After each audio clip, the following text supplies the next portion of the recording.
So as cliched as it sounds, we more than at any other point in human history are surrounded by media and similar exposure, all grabbing at the opportunity to shape our worldview. Whether this be through the mainstream news, Facebook, Instagram, or God forbid, TikTok, all these channels, left or right-wing, are vying for our attention and ultimately trying to buy our souls. We live in an age of the hot take and short-form content, instead of careful and rational analysis of current events.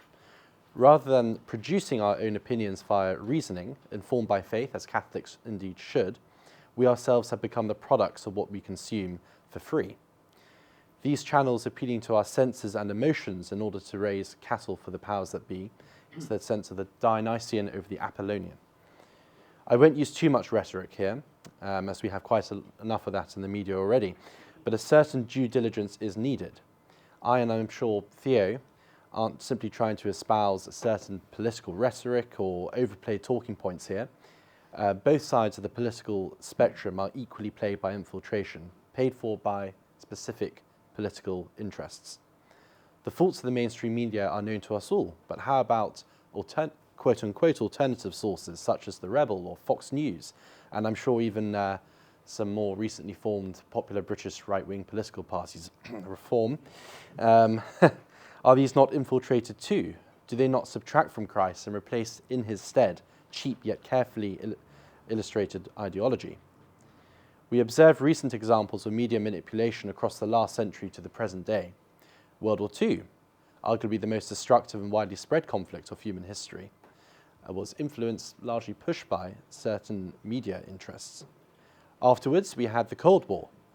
Here, subversion and media infiltration were not only limited to the Soviet sphere, but were also heavily implemented in the Western world, with neither party serving the interests of the kingship of Christ.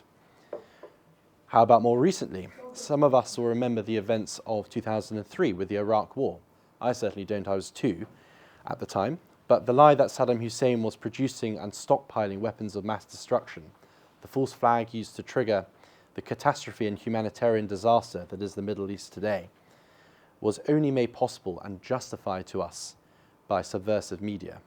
The takeaway, media exposure can be dangerous and we need to know how to guard ourselves. So what does the faith say? Well, the Church, the Catholic Church, teaches us clearly that what distinguishes humans from the beasts are that we, men and women, possess a rational soul. How does this relate to media and psychological warfare?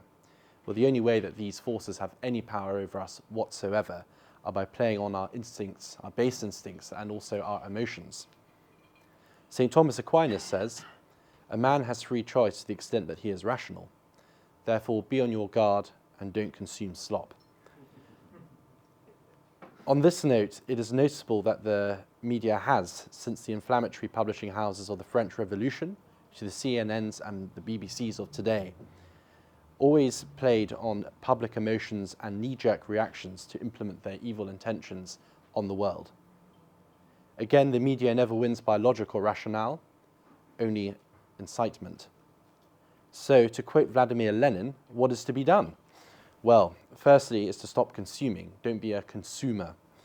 Watch and pray, be suspicious of what you hear, and finally, listen to the fantastic speech which Theo is about to give. Thank you.